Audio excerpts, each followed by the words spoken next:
and welcome back to my channel. Today is day 40 of the 100-day countdown. We're 40% of the way through, we're getting there, your exams are getting closer, but I hope you do find these useful. Today we are looking at rivers' erosional landforms, so let's get going. So what are the distinctive river landforms?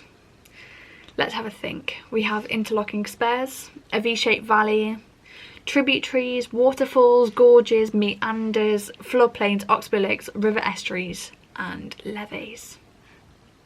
In the river's upper course, erosion dominates to form landforms such as interlocking spurs, waterfalls and gorges. Further downstream, erosion and deposition combine to form meanders and oxbow lakes. As the river nears the sea, deposition dominates to form a floodplain, levees and the river estuary. You need to be able to recognise these features and describe how they form.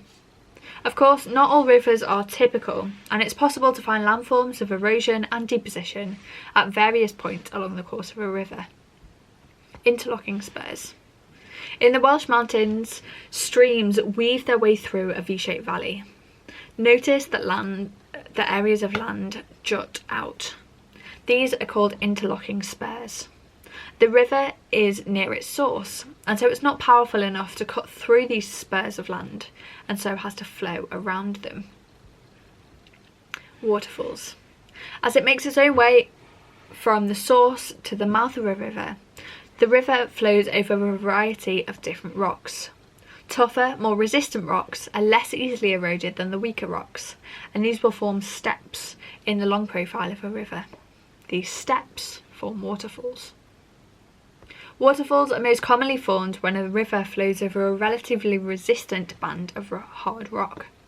When the river plunges over a waterfall, it forms a deep and turbulent plunge pool.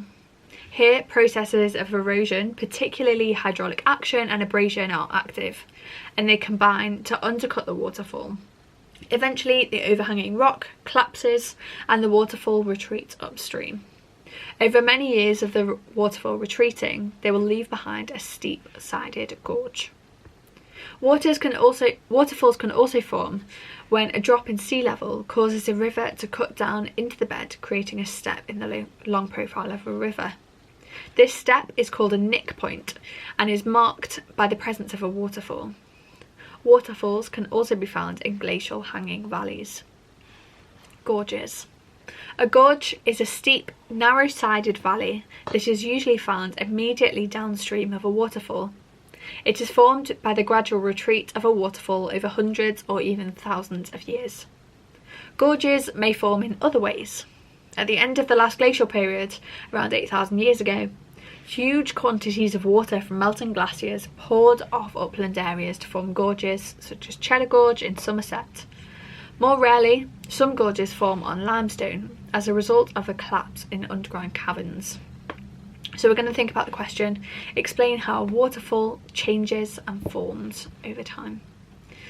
So harder rock is above a band of resistant rock that water flows down, undercuts, and the process of erosion are undercutting that softer rock. As that keeps going under this, it collapses, cliff collapse into the plunge pool, and then there's more sediment sediment that swirls around through abrasion and hydraulic action, which further erodes the softer rock, and it keeps going. That then forms steep-sided valleys, known as gorges, but that is how they are formed and change. These retreat upstream. So I do hope this has been useful. Do subscribe down below if it has, and I will see you tomorrow for day 41. Bye guys.